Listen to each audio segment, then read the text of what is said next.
చాలా వందనాలు బ్రదర్. చక్కని సాక్ష్యాన్ని మాతో పంచుకున్నారు. చాలా వందనాలు బ్రదర్. దేవుడి సాక్ష్యాన్ని దీవించి ఆశీర్వదించును గాక. బ్రదర్, మిమ్మల్ని కొన్ని ప్రశ్నలు అడుగుతాను బ్రదర్. మీరు రక్షణ పొందక మునుపు చాలా నిష్టగా మీరు భక్తి చేసేవారని చెప్పారు. సో నమాజ్ చేసేవారు, ఖురాన్ చదివేవారు, అలాగే రంజాన్లో ఉపవాసాలు ఉండేవారు. సో నమాజ్ కూడా చేసేవారు. కానీ మీకు మీరు ఒక మాట అన్నారు, ఒక దూరం, నా నా ప్రార్థన అసలు అల్లా దేవుడు వింటున్నాడా, నా ప్రార్థన వినబడుతుందా, ఆయనకి నా విషయంలో పట్టింపు ఉందా అని మీకు ఒక దూరం, ఒక ఎడబాటు అనేది నా ఫీలింగ్ కలిగింది కదా బ్రదర్. మరి ఇప్పుడు రక్షింపబడిన తర్వాత ఎప్పుడైతే మీరు యేసుక్రీస్తు ప్రభువుకి ప్రార్థన చేస్తున్నారో, సో అప్పుడు చేస్తున్న నమాజ్కి ఇప్పుడు చేస్తున్న ప్రార్థనకి మీరు ఏ తేడా గమనించారు బ్రదర్? బైబిల్లో ఒక మాట ఉంది, దూరస్థులమైన మనలను యేసుక్రీస్తు రక్తం ద్వారా ఆయన సమీపస్తులుగా చేశాడని. యేసు ప్రభు సెలవులో చేసిన బలియాగాన్ని బట్టి, ఆయన యొక్క ప్రాయశ్చిత్తార్థాన్ని బట్టి, ఆయన రక్తాన్ని బట్టి తండ్రి అయిన దేవునితో, లేకపోతే సృష్టికర్త అయిన దేవునితో గొప్ప సహవాసం కలిగింది. బైబిల్ చెప్తా ఉంది, మన సహవాసం అయితే తండ్రితోనూ ఆయన కుమారుడైన యేసుక్రీస్తుతోనూ. ఇది కేవలం ప్రభు అయిన యేసుక్రీస్తు రక్తము ద్వారా, ఆయన రక్తమునందరి విశ్వాసం ద్వారా నేను పొందుకున్న పాప క్షమాపణను బట్టి నేను ఉచితంగా నేను నీతిమంతునిగా తీర్చబడి, ఏ రోజైతే నేను నా పాపం కొరకై పశ్చాత్తాపడి యేసుక్రీస్తుని రక్షణగా అంగీకరించినాను, ఆ రోజు నుంచి నాకు యేసుక్రీస్తుతోనూ ఆయన యొక్క తండ్రి అయిన దేవునితోనూ, తండ్రి అయిన దేవునితోనూ నాకు సహవాసం ఏర్పడింది. ఆయన ఎంతో నాకు దగ్గరగా ఉన్నట్టు అనిపించింది. యేసుక్రీస్తునందున వారు నూతన సృష్టి అని దేవుని వాక్యం సెలవిస్తుంది. నా బాహ్య సంబంధమైన దేహం పరిస్థితులు నా హృదయ సంబంధమైన స్థితిని మార్చారు. ఆయన ఎంతో నాకు సమీపంగా ఉన్నట్టు నాకు తెలిసింది. ఆ రోజు నుంచి నాకే డౌట్ లేదండి. నాకు ఏ సమస్య వచ్చినా, ఏ కష్టం వచ్చినా ఒక తండ్రి దగ్గరికి వెళ్తాను. అందుకని యేసుప్రభు ఒక ప్రార్థన నేర్పించాడు, పరలోకమందున్న మా తండ్రి. ఒకప్పుడు నాకు ఆయన తండ్రి కాడు, ఆయన దేవుడు, ఆయన సృష్టికర్త, ఆయన గొప్పవాడు. ఆయనతో నాకున్న సంబంధము చాలా దూరంగా అనిపించేది. ఆయన సృష్టికర్త, లేదా ఆయన ఒక యజమానుడు, నేను ఒక దాసుని, మామూలు వ్యక్తిని మాత్రమే. కానీ ఎప్పుడైతే యేసుక్రీస్తునందు విశ్వాసం నుంచి నా పాపల కొరకే పశ్చాత్తాపడ్డాను, నేను ఆయన అంగీకరించాను. ఇప్పుడు యేసుక్రీస్తు ద్వారా ఆ దేవుడు నాకు తండ్రి అయ్యాడు. కాబట్టి యేసుప్రభు అదే నేర్పించాడు. ఆ గొప్ప తండ్రికి బిడ్డకున్న సంబంధం అన్నమాట. ఆ గొప్ప సామీప్యత నేను 30 సంవత్సరాలుగా అనుభవించగలుగుతా ఉన్నాను. చాలా సంతోషం బ్రదర్, చక్కని ఆత్మీయ సమాధానాన్ని ఇచ్చారు. ఇంకోటి, మీరు నమాజ్ చేస్తున్న సమయంలో కానీ, రంజాన్లో ఉపవాసం ఉన్నప్పుడు కానీ దేవునికి ఎక్కువ దగ్గర అవ్వాలని మీరు ఎక్కువ ప్రయాసపడినట్టు మాకు అర్థమవుతుంది. సో ఎంత మీరు దేవునికి దగ్గర అవ్వాలనుకున్నా, మీకు దేవుడు అంటే ఆయన ఎక్కడో పరలోకంలో ఉన్నాడు, నా ప్రార్థన ఆయన వరకు వెళ్తుందా, లేదా అసలు ఆయన మాట్లాడతాడా అని మీకు ఒక సందేహం, ఎప్పుడు అంత ఇంటిమేట్ రిలేషన్ లేదు మీకు అల్లా దేవుడికి. మీరు మారు మనసు పొందక ముందు, మారు మనసు పొందిన తర్వాత మరి మీ సాక్ష్యం వింటే మీరు ఎన్నోసార్లు దేవుని స్వరాన్ని విన్నారు కదా బ్రదర్. మరి అది హృదయంలో విన్నారా, చెవులారా విన్నారా, అది మీరు స్పష్టత ఇవ్వండి. అలాగే మరి లేచి ప్రార్థన చేసుకో అని మీరు పడుకున్న సమయంలో దేవుడు మీతో మాట్లాడడము, అలాగే ఎన్నో విషయాల్లో, ఇంకా మరెన్నో విషయాల్లో మీరు దేవుని స్వరము విని, ఎందుకంటే అప్పుడు మీకు బైబిల్ తెలియదు, వాక్యం తెలియదు కాబట్టి. సో ఇంతకు ముందు వినని స్వరం, ఇంతకు ముందు మీరు 17 సంవత్సరాల్లో ఎన్నడూ దేవునితో అటువంటి స్వరము వినే సహవాసం మీరు లేనప్పుడు, యేసు ప్రభులోకి వచ్చిన తర్వాత ఆయన స్వరాన్ని వినడము, అలాగే ఆయన దగ్గర సంబంధం కలిగి ఉన్నప్పుడు మీకు ఎలా అనిపించింది బ్రదర్? చాలా తేడా అనిపించిందండి. నేను యేసుక్రీస్తునందు విశ్వాసం ఉంచిన తర్వాత, ముఖ్యంగా నేను రేడియోలో సువార్త విన్న తర్వాత, నేను విన్న వాక్యము, ప్రయాసపడి భారం మోసుకుంటున్న సమస్త జనులారా నా ఎద్దుకు రండి, నేను మీకు విశ్రాంతి కలగజేతును. ఆ మాటను ప్రభు పదే పదే జ్ఞాపకం చేసేవారు. అంటే మన చెవులకు వినపడే స్వరము కాదు, కానీ దేవుని యొక్క ఆత్మస్వరం అది నాకు వినపడతా ఉండేది. అంటే ఈ చెవులకు వినపడతాను చెప్పలేదు, మారు మ్రోగుతూ ఉండేది అన్నమాట. నాకు ఎవరో మాట్లాడుతున్నట్టుగా అనిపించేది అనమాట. అంటే రక్షించబడక మునిపే, అంటే ఆ వాక్యం విన్న తర్వాత నుంచే ప్రభు నాతో మాట్లాడటం ఆ విధంగా మొదలుపెట్టాడు. ఆ తర్వాత నేను రక్షించబడిన తర్వాత నా హృదయంలో ఆ నిశ్చయిత సమాధానం నేను పొందుకున్న తర్వాత నుంచి ఇంకా స్పష్టంగా దేవుని ఆత్మస్వరము, అలాగే దేవుని వాక్య స్వరం, దేవుని వాక్యం ద్వారా చదువుతున్నప్పుడు దేవుడు మాట్లాడే స్వరం ఒకటి, అయితే దేవుని ఆత్మస్వరం అనమాట. నా దగ్గర బైబిల్ లేకపోయినా పరిశుద్ధాత్మ దేవుడు నాతో మాట్లాడాడు. నా గొర్రెలు నా స్వరం వినును అని యేసు ప్రభు కూడా చెప్తాడు. కొన్ని లెక్కలేని సార్లు ఈ 30 సంవత్సరాల్లో నేను యేసు ప్రభు స్వరం నా ఆత్మ, దేవుని ఆత్మ ద్వారా వినటము జరిగింది. నేను ఎప్పుడైతే నా కష్టాలు శ్రమలను బట్టి నేను బయటకు వచ్చి ఏడుస్తూ ఉన్నప్పుడు కూడా ప్రభు మాట్లాడు, నువ్వు ఇంటికి వెళ్ళు, నా కొరకు నువ్వు అనేక శ్రమలు అనుభవించాలి. దేవుని ఆత్మస్వరం ద్వారా దేవుడు మాట్లాడాడు. అలాగే నేను నా కష్టాల్లో శ్రమల్లో ఆ ప్రారంభ దినాల్లో ఏడుస్తున్నప్పుడు, నేను నీ కొరకు నా ప్రాణం పెట్టాను, రక్తం కాచాను, నువ్వు నా కొరకు ఏం చేసావు? దేవుని ఆత్మస్వరమే. దేవుని ఆత్మస్వరము నిజంగా దేవునితో మనకు సంబంధం ఉన్నప్పుడు చాలా స్పష్టంగా మనకు అర్థమవుతుందండి. అలాగే నేను పరిచయలోకి వచ్చిన తర్వాత కూడా లెక్కలేని సార్లు దేవుడు నాతో మాట్లాడాడు. ఒకసారి నేను కూర్చొని ఒక స్థలంలో నేను ఒక ఆత్మీయ పుస్తకం చదువుతూ ఉన్నాను. అది మెట్ట మధ్యాహ్న సమయము, ఊరికి వెలుపలది. అయితే ఒక చెట్టు నీడనమాట. అది ఒక అరుగుపూడి ఉంది, అక్కడ మధ్యలో రోడ్డు అనమాట. ఈలోపు ఇద్దరు యవనస్తులు సైకిల్ మీద వెళ్తా నా పక్కన వచ్చి కూర్చున్నారండి. నేను ఆ పుస్తకాన్ని, ఆత్మీయ పుస్తకాన్ని చదువుతున్నా. నా హృదయం నుంచి ప్రభు మాట్లాడుతూ ఉన్నాడు. వాళ్ళిద్దరికి సువార్త చెప్పు అంటున్నాడు. వాళ్ళు వచ్చారు, వెళ్ళిపోతారు కదా అంటే, లేదు వాళ్ళకి సువార్త చెప్పు, నేను నీకు సమయం ఇచ్చాను అన్నాడు. వెంటనే ఆ పుస్తకాన్ని మూసేసి వాళ్ళకి యేసయ్య గురించి సువార్త చెప్పడం జరిగిందండి. వాళ్ళు విన్నారు. ఆ తర్వాత వాళ్ళ దారిని వాళ్ళు వెళ్ళిపోయారు. నా హృదయంలో ఎంతో గొప్ప నిశ్చయిత. ఇలా ఎన్నోసార్లు. ఇంకొక సంఘటన కూడా చెప్తాను. ఈ మధ్య కాలంలోనే నేను గోళ్లపాడులో సేవ చేస్తానండి. గోళ్లపాడు నుంచి నర్సరావుపేట నాకున్న బైక్ మీద వెళ్తా ఉన్నాను. అది ఆదివారపు సాయంకాల సమయం అనమాట. ఉదయకాలం ఆరాధన అయిపోయిందండి. సాయంకాలం వెళ్తా నేను ప్రార్థన చేసుకుంటా, అంటే మనసులోని ఇలాగా ప్రార్థన చేసుకుంటా బైక్ నడుపుతా ఉన్నాను. ప్రభువా, ఇప్పుడు నేను ఎవరికైనా సువార్త చెప్పాలా? ఎవరైనా అవసరతలో ఉన్నారా? ప్రభు నాకు చెప్పయ్యా అన్నానండి. నా హృదయంలో ఉంచి ప్రభు నాతో మాట్లాడుతున్నాడు. పక్కన చూడు అన్నాడు. నేను బైక్ మీద వెళ్తానున్నాను, ఇటు పక్కన చూశానండి. చూడగానే ఒక వెహికల్, మినీ వెహికల్ అనమాట, ఆగి ఉందండి. ఆ పక్కన చిన్న కుర్చీలు వేసుకొని కూర్చొని ఉన్నారండి. వాళ్ళందరూ కూడా ఒక 7-8 మంది కూర్చున్నారు. నువ్వు వాళ్ళ దగ్గరికి వెళ్ళు, సువార్త చెప్పు అన్నాడు. అంటే అటు చూడు అన్నాడు. అటు చూడగానే మళ్ళీ ప్రభు అన్నాడు, వెళ్ళి సువార్త చెప్పు వాళ్ళకి అన్నాడు. వెంటనే కొంచెం దూరం వెళ్ళిన తర్వాత, అంటే అప్పటికే కొంచెం దాటిలేను, మళ్ళీ టర్నింగ్ తిప్పేసి వెళ్ళి వాళ్ళ దగ్గర కూర్చొని ఉన్నారండి. వాళ్ళు వాస్తవానికి మహారాష్ట్రకు సంబంధించిన వాళ్ళు. జస్ట్ అక్కడ కొద్ది రోజులు ఉండి ఆ తర్వాత మళ్ళీ తమిళనాడు వెళ్తున్నారంట. కనుక వాళ్ళు ఆ విధంగా ట్రావెల్ చేస్తూ ఉంటారన్నమాట.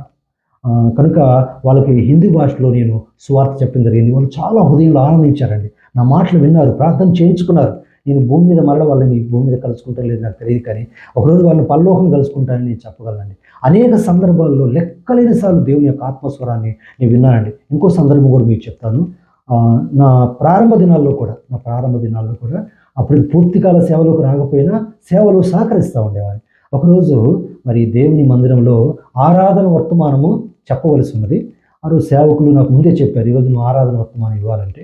ఆ రోజు ప్రిపేర్ అయ్యాను, కానీ ఆ రోజు వచ్చేసరికి ఎందుకు నా హృదయంలో నాకు మనసు లేక నేను ఈరోజు ఆరాధన వర్తమానం చెప్పలేను పాస్టర్ గారిని చెప్పాను. సరేలేగా, నీకు ఇష్టం లేకపోతే వదిలే అన్నాడు. ఈలోపు ఆరాధన స్టార్ట్ అయిందండి. పాటలు పాడుతూ ఉన్నారు అందరూ. మరి ఆరాధన వర్తమానం నేను చెప్పాను కదా, పాస్టర్ గారు చెప్పమని చెప్పాను కదా. అయితే ఈలోపు నేను అక్కడ పాటలు పాడుతూ ఉండగానే నా హృదయం నుంచి ప్రభు స్వరం వినపడతా ఉంది, ఇప్పుడు నువ్వు వెళ్ళి ఆరాధన వర్తమానం ఇవ్వాలి అని. అదేంటి ప్రభు, నేను చెప్పాను కదా పాస్టర్ గారికి ఆరాధన వర్తమానం ఇవ్వలేని చెప్పాను కదా, నేను మరి చెప్పిన తర్వాత మళ్ళీ చెప్పమంటారు ఏమిటంటే, లేదు ఇప్పుడు నువ్వు లేచి నిలబడి ఆరాధన వర్తమానం ఇవ్వాలి అని చెప్పారు. కనుక నా హృదయం, నేనంటే వెంటనే లేచి నేనేం చెప్పలేదు, కానీ అయితే ఆరాధన వర్తమానం ఇవ్వటానికి పాస్టర్ గారు లేచారండి. కానీ ఆయన ఆరాధన వర్తమానము ఇవ్వటానికి తనకు స్వేచ్ఛ దొరకలేదు. ఒక్క మాట కూడా చెప్పలేకపోయారు. ఆయన హృదయంలో ఉన్న బలమైన ప్రేమను బట్టి ఇప్పుడు సహోదరు మీరెవరు వచ్చి ఆరాధన వర్తమానం ఇస్తారని చెప్పాడు. అంటే ప్రభు నాతో ఏం మాట్లాడాడో అదే అక్కడ కన్ఫర్మ్ అయింది. సరే, అనేక సార్లు నేను ఒక వాక్యం చెప్పడానికి ఆదివారం పుల్పిట్ మీద నిలబడినప్పుడు కొన్ని సందర్భాల్లో ప్రభు యొక్క ఆత్మస్వరం, ఈరోజు ఈ వాక్యం కాదు అని నా మనసులో ఒక బలమైన వర్తమానం అప్పటికప్పుడే ఇచ్చేవాడు. ఇది చెప్పని వాడు. కనుక ఆ రోజు ప్రభు నాతో ఏం మాట్లాడాడో, ఏం చెప్పమని నాతో మాట్లాడో అదే వాక్యం చెప్పేవాడిని. దేవుడు సంఘంతో మాట్లాడేవాడు. ఇలా లెక్కలేని సార్లు దేవుడు నాతో మాట్లాడుతూ వచ్చాడు. చాలా సంతోషం బ్రదర్, చాలా చక్కని సమాధానం ఇచ్చారు. ఎందుకంటే మీ సాక్ష్యంలో కూడా గమనిస్తే దేవుడు ఎక్కడో పరలోకంలో ఉన్నాడు, నా ప్రార్థన ఆయనకు వెళ్తుందా, ఆయన అసలు నన్ను చూస్తున్నాడా, నన్ను పట్టించుకుంటున్నాడా అన్న స్థితి నుంచి మీరు దేవుని స్వరం వినడము, మళ్ళీ మీరు ఆయనకి సమాధానం ఇవ్వడము, దానికి మళ్ళీ దేవుడు మీతో మాట్లాడటము, అది స్పష్టత చేయడము, నిజంగా ఇటువంటి చక్కని సంభాషణ మీరు దేవునితో కలిగి ఉండడం అనేది మేము విని మేము కూడా ఆత్మీయంగా బలపడుతున్నాం బ్రదర్. మేము కూడా మా జీవితాల్లో ఇటువంటి అనుభవం మాకు కూడా రావాలని ప్రార్థిస్తూ ఉంటాము. అలాగే మీరు ఒక మాట అన్నారు, యవనంగా ఉన్నప్పుడు మీరు కొత్తగా అప్పుడే రక్షింపడుతున్నప్పుడు నువ్వు పాపివి అని అన్నప్పుడు మీలో నేనేమి నరహత్య చేయలేదు, వ్యభిచారం చేయలేదు, లేదా చెడు అలవాట్లు నాకు లేవు, సో నేను ఎలా పాపినవుతాను అని మీలో ఒక ప్రశ్న వచ్చింది కదా బ్రదర్. సో మరి యేసుక్రీస్తు ప్రభువుని నమ్ముకున్న తర్వాత మరి మీకు పాపం అంటే ఏంటో ఎలా అర్థమైంది, అలాగే మీలో ఏమేమి మార్పులు మీరు గమనించారు? ఒకటి, బాహ్య సంబంధమైన పాపాలే పాపం కాదండి. ఒకటి, మన మనస్సాక్షి దోషారోపణ చేస్తూ ఉంటుంది. నేను క్రియల్లో నేను చేయనటువంటి పాపాలు, తాగుడు కావచ్చు, చుట్టా బీడి సిగరెట్ కావచ్చు, వ్యభిచారం కావచ్చు, నేను క్రియల్లో ఎప్పుడు చేయలేదండి. అయితే నా ఆలోచనలో తప్పిపోయిన సందర్భాలు, నేను కూడా ఒక యవనస్తుని కాబట్టి నా ఆలోచనలో తప్పిపోయిన సందర్భాలు ఉన్నాయి. కొన్నిసార్లు నా చూపుల్లో కూడా తప్పిపోయిన సందర్భాలు ఉన్నవి. అయితే నా మనస్సాక్షి విధంగా దోషారోపణ చేస్తున్నా. అయితే బయటికి అంటే అందరూ నన్ను మెచ్చుకుంటూ ఉన్నారు, అంటే కావాలని కూడా నేను చేయలేదండి. ఇష్టపూర్వకంగా చేసినవి కూడా కావవి. అయితే బాహ్య సంబంధమైన నీతి కార్యాలు, నీతి క్రియలు ఇవి నేను చేస్తూ వచ్చాను. రంజాన్ ఉపవాసాలు పాటిస్తూ వచ్చేవాడిని, నాకు తెలిసిన మరి నమాజ్ చేసేవాడిని, అలాగే బాహ్యంగా కూడా ఎంతో మంచివాడిగానే ఉండేవాడిని. అయినప్పటికీ నా నీతి క్రియలన్నీ మురికి గుడ్డల వంటివే అని వాక్యం చెప్తుంది ఒకటైతే. రెండోది, ఎప్పుడైతే నేను నా స్నేహితుని ఇంట్లో గదిలో మోకరించి వాక్యం విన్న తర్వాత హృదయ ప్రేరేపణను బట్టి మోకరించి నేను ప్రార్థన చేస్తూ ఉన్నాను, నా హృదయంలోకి రండి ప్రభువా, నాకు శాంతినిమ్మని. అయితే దుష్టులకు నెమ్మది ఉండదని దేవుని వాక్యం సెలవిస్తూ ఉందండి. అంటే నా హృదయంలో మనస్సాక్షి దోషారోపణ ఉంది, కానీ దాన్ని నేను అదిమపడుతూ వచ్చాను. కానీ ఆ రోజు ఎప్పుడైతే నేను మోకరించానో, నా తప్పులు ఏమైనా ఉంటే క్షమించాయా, అంటే నేను నిజంగా చేశాను లేదు తర్వాత సంగతి, క్రియలు నేను చేయలేదు. అయితే బాహ్య అంతరంగంలో ఉన్న నా ఆలోచనలో తప్పిపోయిన స్థితి ఉంది. కానీ ఎప్పుడైతే ప్రభు నా తప్పులు ఏమైనా ఉంటే క్షమించమని అడిగానో, వెంటనే నాలో ఉన్న రహస్య పాపము, అంటే నా ఆలోచనలో చూపుల్లో తప్పిపోయినవి, అంటే నా నీతికిలన్నీ మురికి గుడ్డల వంటివి అనిపించింది. నేను ఒక్కసారిగా నేనెంత ఘోర పాపినో అన్నంత గ్రహింపు నాకు కలిగిందండి. చూడండి, ఒక చీకట్లో, కటిక చీకట్లో ఉన్న వ్యక్తి తను ఏం చేస్తున్నాడో, ఎక్కడ ఉంటున్నాడో అర్థం కాదండి. ఎప్పుడైతే ఆ వెలుగు అనేది ఆ చీకటి గదిలోకి వస్తుందో, అంటే స్పష్టంగా ఆ గదిలో ఏముందో, ఆ చీకట్లో ఏముందో కూడా అర్థమవుతుంది. మానవ పాపి హృదయంలో ఉన్న చీకటి అది అర్థం కావాలంటే దైవ సన్నిధిలో, ఆయన ముఖకాంతిలో మాత్రమే అది మనకు అర్థమవుతుంది. అందుకనే మరి మోషే కూడా అంటాడు 90 నీ ముఖకాంతిలో మా రహస్య పాపములు కనపడుచున్నవి. ఆ రాత్రి ఆ విధంగా నా రహస్య పాపములను, నా ఆలోచనలు, తలంపులు, చూపుల్లో, ఇవన్నీ కూడా నా నీతి క్రియలు సైతం మురికి గుడ్డల వంటివి. అంటే ఒక్కసారిగా ఒక మురికి గుడ్డ వేసుకొని ఎలాగ దేవుని సన్నిధిలో దేవుని నిలబడ్డానో నాకు అర్థమైంది. నేను పాపినని, నేను పరిశుద్ధులని గ్రహించాను. ఆ రాత్రి నా పాపం కొరకై పశ్చాత్తాపడినప్పుడు నా హృదయంలో స్థిరమైన రక్షణ నిశ్చయితిచ్చాడు, నా పాపాలన్నీ క్షమించబడ్డ నిశ్చయితిచ్చాడు. నేను మారు మనసు పొందిన తర్వాత, అంటే ఆ రాత్రి నుంచి నాలో వచ్చిన మార్పు ఏమిటంటే, ఇక బాహ్యంగా మంచి క్రియలు చేయటమే కాదు, నా అంతరంగంలో సైతం ఒక చిన్న ఆలోచన రాగానే వెంటనే నేను పశ్చాత్తాపడ్డాను. అది ఎవరు నాకు చెప్పలేదు, నాలో ఉన్న ఆ ప్రభువే, లేకపోతే పరిశుద్ధాత్మ దేవుడే నా యొక్క ప్రతి చిన్న ఒక అబద్ధమాడినా వెంటనే అర్థమైపోయేదాన్ని. వెంటనే నా మనస్సాక్షిగా దోషారోపణ వెంటనే నేను పశ్చాత్తాపడేవాడిని. నేను దేవునితో ఉన్న సంబంధము నాకు ఎంతో ఆనందంగా, మధురంగా ఉండేది. కొన్నిసార్లు దేవునికి అయిష్టమైంది ఒక చిన్న ఆలోచన వచ్చినా నేను వెంటనే నా హృదయంలో అంత సంతోషంగా దేవునితో గడిపేవాడిని కాదు. మళ్ళీ ఏదో గ్యాప్ వచ్చేది, నాకు అర్థమైందనమాట. వెంటనే పశ్చాత్తాపడేవాడిని, ఎప్పటికప్పుడు వెంటనే ఆలస్యం చేసేవాడిని, పశ్చాత్తాపడేవాడిని. ఆ విధంగా మరలా దేవునితో ఉన్న సంబంధాన్ని నేను కొనసాగిస్తాను. ఈ 30 సంవత్సరాలుగా కూడా, 30 సంవత్సరాలుగా ఒక చిన్న ఆలోచన, ఒక చిన్న తలంపు, ఒక చిన్న మాట తొందరపడి మాట్లాడిన నా మనస్సాక్షి ఆ విధంగా దోషారోపణ చేస్తున్నప్పుడు, వాక్యం ద్వారా కావచ్చు, పరిశుద్ధాత్మ దేవుడు నా మనస్సాక్షి ద్వారా ఒప్పించడం కావచ్చు, వెంటనే సరి చేసుకునేవాడిని. ఆ విధంగా ఆయనతో ఉన్న సంబంధాన్ని నేను కొనసాగిస్తాను. అది నాలో వచ్చిన మార్పు. చాలా సంతోషం బ్రదర్. ఎందుకంటే మీరు రక్షింపబడక మునుపు శారీరక పాపాలే పాపాలు అనుకున్న సమయంలో ఎప్పుడైతే యేసుక్రీస్తు వెలుగులోకి మీరు వచ్చారో, మీ శారీరక పాపాలు కాకుండా హృదయంలో అంతరంగ పాపాలు ఏదైతే కంటికి కనబడని శరీరంతో చేసేవి కానివి హృదయంతో చేసేవి కూడా పాపాలని దేవుడు మీ మనోనేత్రములు తెరిపించి చక్కని మీకు అవగాహన పాపం మీద కలిగించాడు కదా బ్రదర్. చాలా చాలా వందనాలు బ్రదర్, చాలా చాలా సంతోషం.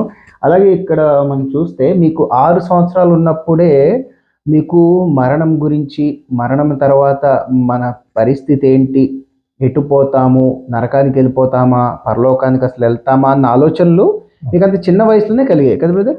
ఆరో సంవత్సరం కాదండి, నేను 6వ తరగతి చదువుతున్నప్పుడు. ఓకే, 6వ తరగతి, రైట్. ఓకే, 6వ తరగతి అంటే ఒక 12 సంవత్సరాల వయసులో. సో అది కూడా చిన్న వయసే చెప్పాలంటే, అంత డీప్గా ఆలోచించారు కదా బ్రదర్. సో 12 సంవత్సరాల వయసులో ఉన్నప్పుడే మీకు మరణం తర్వాత ఏమవుతుంది, నా ఆత్మ ఎటుపోతుంది, నిత్య జీవము నేను వెళ్తానా వెళ్ళనా, నాకు రక్షణ నిశ్చయత, శాంతి, సమాధానము, నెమ్మది, మీరు ఆకలితో దాహంతో పరితపిస్తూ ఉన్నారని మాకు అర్థమవుతుంది. సో మీరు పెద్దలను అడిగారు, వాళ్ళు కూడా మీకు సాటిస్ఫై అయ్యే సమాధానాలు ఇవ్వలేదు. ఏదో నీతి కార్యాలు చేయాలా, మంచి కార్యాలు ఎక్కువ తూకం ఉంటే చెడు కార్యాల కంటే మీకు వచ్చే అవకాశాలు ఉంటాయి పరలోకం అని చెప్పారు, కానీ మీరు సాటిస్ఫై అవ్వలేదు అటువంటి దానికి. ఇంకా చాలా మందిని కూడా అడిగారని చెప్పారు కదా బ్రదర్. మీరు మీ మదర్ని అడిగారా, ఎవరిని అడిగారు? నేను ఒక మత పెద్దని అడిగాను. అవును, మత పెద్దని, ముఖ్యంగా మత పెద్దని అడిగాను. ఓకే. సో అలా అడిగినప్పుడు మీకు దాని జవాబు మరి మీకు ఎప్పుడు దొరికింది, ఎలా దొరికింది?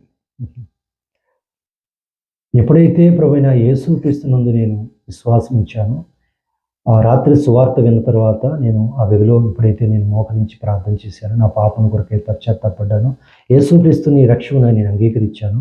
నేను అడిగాను, ప్రభుని నాకు ఆ శాంతిని ఇవ్వండి, నా హృదయంలో ఉన్న మరణ భయం కూడా తీసివేయండి అని. నా హృదయంలో భయం ఉంది, నేను చనిపోయిన తర్వాత ఎక్కడికి వెళ్తాను కనుక నాకు ఆ నిరీక్షణ కూడా లేదు. కనుక నేను చనిపోయిన తర్వాత నేను మరి నిత్య జీవాన్ని నాకు కావాలి అని నేను ఆ రాత్రి అడిగానండి. ఆ రాత్రి ప్రభు నా పాపాలు క్షమించడమే కాదు, నా హృదయంలో శాంతిని ఇవ్వటం కాదు, నా హృదయంలో ఉన్న భయం, మరణ భయం కూడా తీసివేశాడు. మరణం తర్వాత జీవితానికి వచ్చి నిరీక్షణ లేని స్థితిని కూడా తీసివేసి నిరీక్షణ ఇచ్చాడు. బైబిల్ చెప్తా ఉంది, రక్షణ పొందిన ప్రజలకు నిరీక్షణ కూడా ఉంది. మనము నిరీక్షణ కలిగిన ప్రజలము అంటే ఇక మరణించిన తర్వాత కూడా ప్రభువుతో ఉంటాము అని నిశ్చయిత ఇచ్చాడు. నా హృదయంలో మరణ భయం లేదండి. పౌరుడు అంటాడు, బ్రతుకుట క్రీస్తే చావైతే లాభము. నేను వెడలిపోయి నా దేవునితో, నా క్రీస్తుతో కూడా ఉండవాలని నేను ఎంతో ఆశించుతున్నాను అంటాడండి. నేను రక్షించబడిన తర్వాత నాకు వచ్చిన గొప్ప ఆశీర్వాదం అదేనండి, నిశ్చయితనిచ్చాడండి. 30 సంవత్సరాలకు నాకు ఏ డౌట్ లేదండి. ఒకప్పుడు చనిపోయిన వారిని చూస్తే నిద్రపట్టేది కాదు, ఒక భయం. ఈరోజు నేను 30 సంవత్సరాలుగా కొన్ని వందల శవాల ముందు చెప్పగలనండి. వాళ్ళు నాకు తెలిసినా తెలియకపోయినా నేను అక్కడ చూడటానికి వెళ్ళేవానండి. ఇప్పుడు రక్షించబడిన తర్వాత కూడా నేను చూడటానికి వెళ్ళేవాడిని, అక్కడున్న వారికి సువార్త చెప్పాను. ఒకప్పుడు నాకు ఈ భయం ఉండేది, కానీ యేసుక్రీస్తు ద్వారా ఈ భయం పోయి నాకు నిరీక్షణ వచ్చింది. మీరు కూడా నమ్మండి, ఈ యేసుక్రీస్తు ద్వారా మీకు నిరీక్షణ ఉంది, నిశ్చయిత ఉంది, నిత్యజీవం ఉందని సువార్త చెప్తూ వచ్చాను. ఈరోజు శవాల ముందు అంటే డెడ్ బాడీస్ ముందు నేను ఒకప్పుడు భయంతో ఉన్న నేను ఎంతో సంతోషంగా నిరీక్షణతో సువార్త చెప్పాను. ఈరోజు నేను మరణిస్తే ప్రభుతో ఉండడానికి గొప్ప నిరీక్షణ యేసుక్రీస్తు ద్వారా నాకు కలిగింది. చాలా సంతోషం బ్రదర్. మీకు ఎప్పుడైతే యేసుక్రీస్తు ప్రభు నమ్ముకున్నారో మీరు మరణ భయం పోయింది, మరణం తర్వాత ఎటు పోతానా అన్న కన్ఫ్యూజన్ పోయింది. చాలా సంతోషం బ్రదర్. ఎందుకంటే మీరు ఒక చక్కని మాట ఇక్కడ అన్నారు. రాత్రి 1993 డిసెంబర్ 31 నైట్ మీరు ఎప్పుడైతే రక్షణ అనుభవంలోకి వచ్చారో, రక్షణ నిశ్చయతని పొందుకున్నారో, అప్పుడు మీరు ఒక మాట అన్నారు, ప్రార్థన ఒక మధురమైన అనుభూతిగా మారింది అన్నారు. సో అంతవరకు మీరు ఒక ప్రార్థన ఏదో ఒక ఆచార రీతిగా ఏదో చదువుకున్నది ఏదో పఠిస్తున్నట్టుగా చేశాను అన్నారు. సో అటువంటి ప్రార్థన నిజ దేవుణ్ణి తెలుసుకున్నాక అది మధురమైన అనుభూతి, అంటే అంత క్లోజ్ రిలేషన్షిప్ మీరు దేవునితో రావడం జరిగింది. సో అటువంటి మధురమైన అనుభూతి ఇంతకాలం నేను పొందలేదు అని ఒక ఎప్పుడన్నా అనిపించిందా బ్రదర్ మీకు? ఖచ్చితంగా.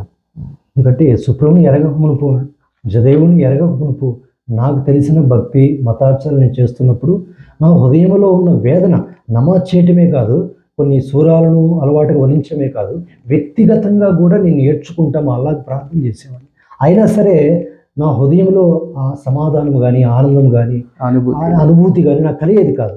ఎప్పుడైతే నేను యేసుక్రీస్తుని విశ్వాసం నుంచి నేను ఆ రాత్రి యేసుక్రీస్తుని కలుసుకున్నానో, ఆ రోజు నుంచి నాకు నా హృదయంలో గొప్ప ఆనందము, సంతోషము, సమాధానం, ఆయన సన్నిధిలో సంపూర్ణ సంతోషం ఉందండి. ఏ దేవుడు నిజమైన దేవుడే ఉంటాడో ఆ నిజమైన దేవుడు ఇచ్చే మొదటి ఆశీర్వాదము సంపూర్ణ సంతోషం. అందుకని పౌలు కూడా అంటాడండి, ఎల్లప్పుడూ ప్రభువునందు ఆనందించండి. పౌలు చెరలో ఉండి కూడా ఆనందించగలిగాడు. అంటే నిజమైన సంతోషానికి కారణము ఈ మతము కాదు, ఆచారాలు కాదు, ధన సుఖ సౌఖ్యాలు కాదండి, దేవుడే అండి. యేసుక్రీస్తే ఆ నిజమైన దేవుడు. ఆ యేసుక్రీస్తులోనే నేను ఆనందించడం నేర్చుకున్నాను. చాలా సంతోషం బ్రదర్, చక్కని సమాధానం ఇచ్చారు. ఇంకొక ప్రశ్న బ్రదర్, సార్ ఈ రక్షణ వరకు మనము ఇప్పుడు చూసాము. రక్షణ తర్వాత ఎప్పుడైతే మీ తండ్రి గారికి మీరు యేసు ప్రభుని నమ్ముకున్నారని తెలిసిపోయిందో, ఇది మీ ఫ్రెండ్స్ వచ్చి చెప్పడం, మీ చర్చ్కి ఇంకా రాలేదు ఏంటి అని వాళ్ళే మీ ఇంటికి వచ్చేయడం వల్ల మీ ఫాదర్కి తెలిసిపోయింది అన్నారు కదా. సో మరి తెలిసినప్పుడు ఇంట్లో అంత గొడవ అవడం, అలాగే సొంత వారే, నా కన్న ఇంటి వారే నాతో ఎవరు సరిగా మాట్లాడాలని స్థితి వచ్చింది అన్నారు. సో ఇంట్లో అందరూ ఉంటూ కూడా మీరు ఒంటరితనాన్ని అనుభవించారు.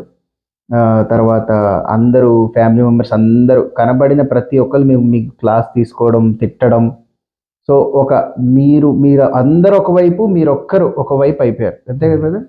సో అటువంటి సమయంలో మీకు అనిపించిందా ఎప్పుడన్నా నా వారందరూ నాకు దూరం అయిపోయారు అని బాధ కలిగిందా? లేదా యేసు ప్రభు నాకు నిజదేవుణ్ణి తెలుసుకున్నానన్న సంతోషమే మీకు ఎక్కువ అనిపించిందా?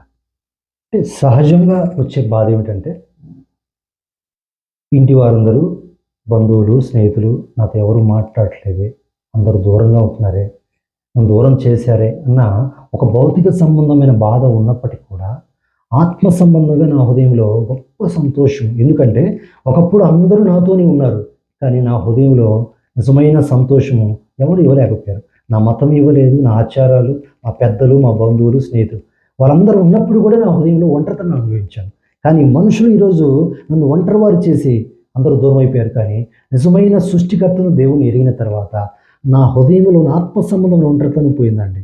అప్పుడు మిగతా వారు ఎవ్వరూ ఉన్నప్పటికీ కూడా నేను పొందినటువంటి తృప్తి, ఆనందము, సంతోషము నేను ఒంటరిగా ఉన్నప్పుడు కూడా యేసుక్రీస్తులో పొందుకున్నాను.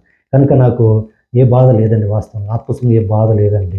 అంతకు ముందు కంటే ఇంకా ఎక్కువ సంతోషాన్ని అనుభవించాను. బైబిల్లో ఒక మాట రాయబడింది, క్రీస్తు అనుగ్రహించే సమాధానము మీ హృదయములలో ఏలుచుండని, సమస్త జ్ఞానమునకు ఇచ్చిన క్రీస్తు సమాధానం మీ హృదయములలో ఏలుచుండనియుడి. అదేనండి యేసుప్రభు ఇచ్చే సమాధానం. ఆశ్చర్యమైంది, అది జ్ఞానమునకు మించిందండి. మనుషులు ఏమనుకుంటారంటే భౌతికంగా అన్నీ బాగుంటేనే సంతోషంగా ఉండగలం అనుకుంటారు, అందరూ ఉంటేనే బాగుంటాం అనుకుంటాం. అది కాదండి వాస్తవం. కానీ యేసుక్రీస్తు ఉంటే ఎవరున్నా లేకపోయినా మన హృదయంలో మునుపెన్నడూ లేటువంటి ఆదరణ, ఆనందము, సంతోషము అనుభవించగలం. అందుకనే దావీదు భక్తుడు అంటాడు కీర్తనలో, నీవు నాకుండగా లోకంలో ఏది నాకు అక్కరలేదు.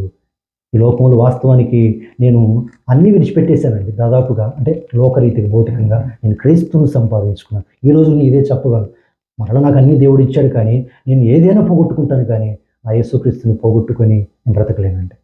థ్యాంక్ యూ బ్రదర్, చక్కని సమాధానం ఇచ్చారు.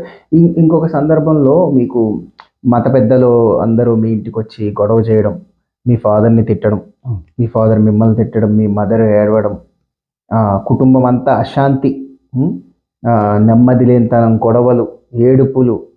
సో ఇవన్నీ మీ కుటుంబంలోకి వచ్చాయి. అంతకుముందు ఓన్లీ మీ హృదయంలోనే అశాంతి, అసమాధానము, కలవరం ఉండేది. ఇప్పుడు మీ హృదయంలో శాంతి, సమాధానము, రక్షణానందం వచ్చింది. కానీ కుటుంబంలో గొడవలు, కలహాలు, ఇప్పుడు మొత్తం మత పెద్దలు వచ్చి అంత గొడవగా అయిపోయింది. సో అప్పుడు మీకు ఆ సమయంలో ఏమనిపించింది బ్రదర్? హృదయంలో ఉన్న శాంతి, సమాధానం చూసి సంతోషించాలా? కుటుంబం అంతా ఇంత చెల్లా చెదరైపోయి ఇంత ఊరికి ఎక్కేసింది కదా కుటుంబం అంతా, ఇతని వల్లే ఇంత ఇదైందని. ఆ సిచ్యువేషన్లో కుటుంబంలో అశాంతి లేదా మీ మనసులో శాంతి, మీకు ఎలా అనిపించింది బ్రదర్ ఆ సమయంలో? ఆ సమయంలో దేవుని వాక్యమే నన్ను ఆదరించింది బ్రదర్. దేవుని వాక్యం ఏం చెప్తుందంటే, ప్రభువే చెప్పారు, నీ ఇంటి వారే వానికి విరోధులు అవుదురు. సరే, కనుక ప్రభు ముందే చెప్పాడండి మనకి. ప్రభుని యేసుక్రీస్తునందు విశ్వాసం ఇచ్చినప్పుడు నా ఇంటి వారే నాకు పరాయి వాళ్ళుగా, విరోధులుగా మారారు. అదేమో నాకు తెలియకుండా ఏం జరగలేదు. నేను వాక్యం చదువుతున్నప్పుడు ఆ వాక్యం ద్వారానే దేవుడు నాతో మాట్లాడాడు. కనుక ఆ వాక్యమే నన్ను బలపరిచింది. ఇలా జరుగుతుందని ముందే చెప్పాడు ఆయన. కాబట్టి ఆ వాక్యమే నన్ను ధైర్యపరిచింది. ఎందుకంటే బైబిల్ చెప్తుంది, ప్రభు కూడా చెప్పారు కదా, మనుషుడు రొట్టె వల్ల మాత్రమే కాదు, దేవుని నోటి నుండి వచ్చే ప్రతి మాట వలన జీవించును. దేవుడు తన వాక్యం ద్వారా తన బిడ్డలను బలపరుస్తాడు. ఏ సందర్భంలో ఏమి కావాలో ఎలా మాట్లాడాలో దేవునికి తెలుసు కాబట్టి దేవుడు వాక్యం ద్వారా నాతో మాట్లాడేవాడు. కొన్నిసార్లు ఆ వాక్యం నా దగ్గర ఉండకపోవచ్చు, కానీ అంతకుముందు చదివిన వాక్యాన్ని పరిశుద్ధాత్మ దేవుడు నా జ్ఞాపకం చేసేవాడు. అలాగే నన్ను ఆదరించి ధైర్యపరిచేవాడు. అయితే ఆ ప్రారంభ దినాల్లో అంత వ్యతిరేకత, అంత ఆటంకం ఉన్నప్పటికీ ఎల్లకాలం అదే పరిస్థితి ఉంచలేదండి. ఎప్పుడైతే ప్రభు తన వాక్యం ద్వారా ఆదరించాడు, ప్రభువు కొరకు నేను నిలబడినప్పుడు ఈరోజు మా ఇంటి వారే నన్ను అర్థం చేసుకున్నారు. ఇప్పుడు నా బంధువులు నా దగ్గరికి వస్తూ ఉన్నారు. వాళ్ళందరూ చాలా మంచి రిలేషన్ నాకు కలిగి ఉన్నారు. కొంతమంది వాళ్ళు నా దగ్గరికి వచ్చి ప్రార్థన చేయించుకుంటున్నారు. దేవుడు ఆ విధంగా మార్చేసింది. చాలా చాలా సంతోషం బ్రదర్. ఇంకో ప్రశ్న అడుగుతాను బ్రదర్. మీ మదర్ ఎప్పుడైతే మరి మీరు వెళ్ళిపోయారని ఎప్పుడైతే నన్ను సూసైడ్ అటెంప్ట్ చేశారు 2 సార్లు, సో అప్పుడు కూడా ఇంట్లో అంత కలవరము, మీరు వచ్చే టైంకి చాలా గొడవలు అయిపోయాయి. అప్పటికే చాలా చాలా పెద్ద గొడవలు అయిపోయాయి. మీరు చిన్నప్పటి నుంచి మీరు ఎక్కువ మీ మదర్ని ఎక్కువ ఇది క్లోజ్గా ఉండేవారు కదా, సో మరి అటువంటి తల్లి నా వల్ల ఇంత కన్నీరు పెట్టుకుంటుంది, ఆమెను ఇంత ఏడిపిస్తున్నాను, ఆమె నా కోసం ఆమె చనిపోవాలి, నేను భూమి మీద ఉండకూడదు అన్న స్థితి తీసుకొచ్చాను. కుటుంబాల్లో ఇంత నా తండ్రికి ఆనందం లేదు, తల్లికి ఆనందం లేదు, ఇన్ని గొడవలు కేవలం నేను యేసుప్రభువుని నమ్ముకోవడం వల్లే, వేరే కారణమే లేదు. ఎందుకంటే మీరు ఏదో చెడు అలవాట్లు ఉన్నాయనో ఇంకోటో కాదు. కాబట్టి ఎప్పుడైనా మీకు మనసులో యేసుప్రభుని నమ్ముకోకుండా ఉంటే అమ్మ ఈ స్థితికి వచ్చేది కాదు, నాన్న గొడవలు, అప్పుడు ఆ టైంలో అడుగుతున్నాను. సో ఇలా యేసుప్రభుని నమ్ముకోకుండా ఉంటే బాగుండేదా అని ఎప్పుడైనా అనిపించిందా? అలా ఎన్నడూ అనిపించలేదండి. ఇంకోటి చెప్తాను, మా అమ్మగారు చనిపోయే పరిస్థితి అది నాకు తెలియదు వాస్తవానికి పూర్తిగా. అయితే ఆ చెన్నై పట్టణంలో ఉన్నప్పుడు దేవుడే నా హృదయంలో ఒక బలమైన భారం కలిగించి ఆత్మ ప్రేరేపణ చేత ఆ రాత్రి నా చేత ప్రార్థన చేయించారు. ఆ ప్రార్థనకు జవాబుగా అమ్మను అద్భుతంగా మరణం నుండి తప్పించి తీసుకొని వచ్చాడండి. అదొక అద్భుతం. అయితే నేను అంటాను, భౌతిక మరణం నుండి తప్పించలేని వాడు నిత్య మరణం నుండి కూడా తప్పించగలిగిన సమర్థుడు యేసుక్రీస్తు వారు. అంటే నా ప్రార్థనకు జవాబు ఒకటే వచ్చేసరికి నా హృదయంలో సంతోషం ఉంటుంది, కానీ నాకు బాధ లేదండి. అయితే తెలియని వారు, అంటే అర్థం చేసుకుంటూ వాళ్ళు నా సాక్షి ఉన్న తర్వాత ఒక సహోదరుడు వచ్చి చెప్పాడు, మీ అమ్మ నాన్న ఇంత ఏడిపించావేమిటి, ఎందుకు ఇలా చేసావు అన్నాడు. బాబు, నా సాక్ష్యం ఇంకా పూర్తిగా నీకు అర్థం కాలేదేమో, కానీ మా అమ్మా నాన్నని నేను ఏడ్పించడం కాదు, నా ప్రభువుని సంతోష పెట్టే క్రమంలో కొన్నిసార్లు వాళ్ళు దుఃఖపడ్డారు, కానీ ఒకరోజు వారి రక్షణలోకి వచ్చినప్పుడు వారు ఇంకా ఎంతో సంతోషిస్తారు చెప్పడం. తాత్కాలికమైన దుఃఖం. చాలా సంతోషం బ్రదర్. చాలా చక్కని సమాధానాలు ఇచ్చారు. చాలా చక్కని ఆత్మీయమైన సమాధానాలు ఇచ్చి ఓపికతో సమాధానం ఇచ్చినందుకు చాలా చాలా సంతోషం బ్రదర్. విన్నారు కదా బ్రదర్ షేక్ నాగూర్ మీరావలి గారి గొప్ప అద్భుత రక్షణ సాక్ష్యాన్ని. మరి ఆయన ముస్లింగా ఉంటూ, ముస్లిం కుటుంబంలో పుట్టి చక్కగా ఆయన నమాజులు చేస్తూ భక్తిగా ఉంటూ, రంజాన్ టైంలో మరి ఆయన ఉపవాసాలు ఉంటూ చాలా భక్తిగా ఉన్న ఆయన హృదయంలో 12 సంవత్సరాల వయసు నుంచి హృదయంలో మరణం తర్వాత ఏం జరుగుతుంది, నిత్య జీవానికి సంబంధించిన ఆలోచనలు, శాంతి కావాలి, సమాధానం కావాలి, దేవునికి చేరువ అవ్వాలి, దేవుని స్వరం వినాలి, దేవునితో చక్కని సంబంధం కలిగి ఉండాలన్న ఆశ ఆకలితో ఆయన ఉన్నప్పుడు నిజ దేవుడైన నజరేయుడైన యేసుక్రీస్తు ఆయనను దర్శించి మరి ఆయన జీవితంలో శాంతిని, సమాధానాన్ని, అలాగే మరణ భయాన్ని తీసివేసి మరి ఆయన కుటుంబంలో కూడా తాత్కాలికంగా మరి శ్రమలు కలిగినను, మరి బ్రదర్ దేవుడు మీతో స్పష్టంగా మాట్లాడారు కదా, శ్రమలను నువ్వు పారిపోవద్దు, శ్రమలను ఫేస్ చేయి, ఒకరోజు నువ్వు విజయాన్ని పొందుకుంటావని దేవుడు ఆయన ధైర్యపరిచి మరి వ్యతిరేకిస్తున్న కుటుంబీకుల మధ్య దాన్ని సాక్షిగా నిలవబెట్టి మరి ఇప్పుడు చక్కని స్థితి, చక్కని సంఘాన్ని, అలాగే మంచి కుమారులని, అలాగే కుటుంబీకులు అందరి మధ్యలో చక్కని సమాధానాన్ని ఇచ్చారు. అందరూ బ్రదర్కి ఫోన్స్ చేస్తారు, అందరూ ప్రేయర్ చేయించుకుంటారు. కాబట్టి దేవుడు తాత్కాలికంగా మన జీవితాల్లో శ్రమలు అనుభవించినను శ్రమల సమయంలో ఆయన మనకి తోడై ఉంటాడు, అలాగే మనకి విజయాన్ని కూడా దయచేస్తారు అనేది మన బ్రదర్ సాక్ష్యమే ఒక మనకి ఆధారంగా ఉంటుంది. కాబట్టి మీ జీవితంలో కూడా మరి మీకు కూడా శ్రమలు వస్తూ ఉండొచ్చు. మీ కుటుంబీకులు మరి దేవుని పనిలో మీరు ఉండి దేవుని కోసం మీరు ప్రత్యేకించుకొని సమర్పించుకొని ఉన్నప్పుడు మీ కుటుంబీకుల ద్వారా మీకు కూడా శ్రమలు వస్తూ ఉండొచ్చు. కాబట్టి అధైర్యపడకండి. ఇప్పుడు మీరు ప్రజెంట్ శ్రమలలో ఇంకా కాలంలో ఉండుంటే సో మీరు అధైర్యపడకండి, నిరుత్సాహపడకండి. బ్రదర్ సాక్ష్యాన్ని మీరు ఒక ఆధారంగా తీసుకొని బ్రదర్కి విడుదల కలిగించి సత్యంలో తీసుకొచ్చి గొప్ప సేవ జరిగించుకుంటున్న దేవుడు మీ జీవితాల్లో కూడా అతి త్వరలోనే మీకు విడుదల కలిగించి గొప్ప సేవ మీ ద్వారా జరిగించుకోబోతున్నాడని మనకి ఈ సాక్ష్యం ద్వారా ఒక స్పష్టత వచ్చింది. అలాగే మరణం తర్వాత ఏం జరుగుతుంది, మీరు ఇప్పుడు ఈరోజు ఈ క్షణం మరణిస్తే మీ స్థితి ఏంటి, మీ ఆత్మ ఎక్కడికి వెళ్తుంది, మీరు పరలోకం వెళ్తారా, నరకం వెళ్తారా? మరి యేసుక్రీస్తు ప్రభువుని మీ సొంత రక్షకుడుగా అంగీకరించి మీ పాపాలు ఒప్పుకొని పశ్చాత్తాపపడి మరి ఆయన ముందు మీ హృదయాన్ని కుమ్మరించి మీరు పరిశుద్ధాత్మ ద్వారా మీరు ప్రేరేపింపబడి ఎప్పుడైతే మీరు మరి మీ పాపాలు ఒప్పుకొని పాప క్షమాపణ పొందుతారో ఖచ్చితంగా మీ ఆత్మ నిత్య జీవంలోకి దేవుడు తీసుకుని వెళ్తాడు. లేని ఎడల యేసు ప్రభువుని నమ్ముకోకుండా మీ పాపములోనే మీరు జీవిస్తున్నట్లయితే నిశ్చయముగా మీ ఆత్మకి పరలోకములో మరి ఆహ్వానం ఉండదు. కాబట్టి మీ ఆత్మను కాపాడుకోండి. ఒకరు సర్వలోకమును సంపాదించుకొని తన ఆత్మను పోగొట్టుకుంటే వాడికి ఏమి లాభము, ఏమి ప్రయోజనము? కాబట్టి మనం అందరం చూస్తున్నాం కరోనా సమయంలో ఎంతమంది మరి మరణించారో మనం చూసాం. కానీ బ్రదర్కి దేవుడు కరోనా సమయంలో 7 రోజులు మరణ పడక మీద నుండి ఆయన దేవుడు లేపి స్వస్థత దయచేసి తన తల్లి కూడా యేసుక్రీస్తు ప్రభువుకి ప్రార్థన చేసే స్థితి, ఏ తల్లి అయితే యేసుక్రీస్తు ప్రభువు నిన్ను వదిలేస్తావా లేదా నేను చనిపోతాను అన్న తల్లి యేసుక్రీస్తు ప్రభువుకే ప్రార్థన చేసి నా బిడ్డని రక్షించు అనే స్థితికి దేవుడు తీసుకొచ్చాడంటే మరి యేసుక్రీస్తుని నమ్ముకున్న వారికి తాత్కాలికమైన శ్రమలున్న అంతములో విజయము వారిదే. అంతములో విజయం ఎల్లప్పుడూ మనదే ఉంటుంది. కాబట్టి మరణము ఎప్పుడు వస్తుందో మనకు తెలియదు. కాబట్టి సిద్ధపాటు కలిగి ఉందాం. మరణ భయంని విడిచిపెట్టి యేసుక్రీస్తు ప్రభుని హత్తుకుంటే బ్రదర్ జీవితంలో జరిగిన గొప్ప కార్యాలే మీ జీవితంలో జరుగుతాయి. కాబట్టి మీ జీవితంలో కూడా దేవుడు గొప్ప సాక్ష్యం ఇచ్చి ఉండవచ్చు. మరి మీ సాక్ష్యం మీ హృదయంలోనే ఉండి మౌనముగా ఉండాలనే దేవుని చిత్తం కాదు. సో మాకు కాల్ చేయండి, మీ యొక్క సాక్ష్యాన్ని మాతో పంచుకోండి.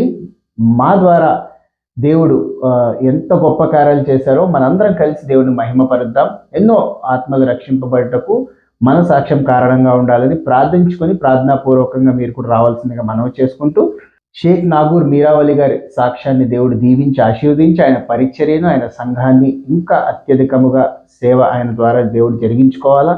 ఇంకా ఎంతోమంది తన కమ్యూనిటీ వాళ్ళు ముస్లిమ్స్ అందరూ మరి రక్షింపబడాలా. ఆయన సాక్ష్యమే ఎంతో మందిని యేసుక్రీస్తు వైపు తీసుకురావాలని మనం కూడా ప్రార్థన చేద్దాం.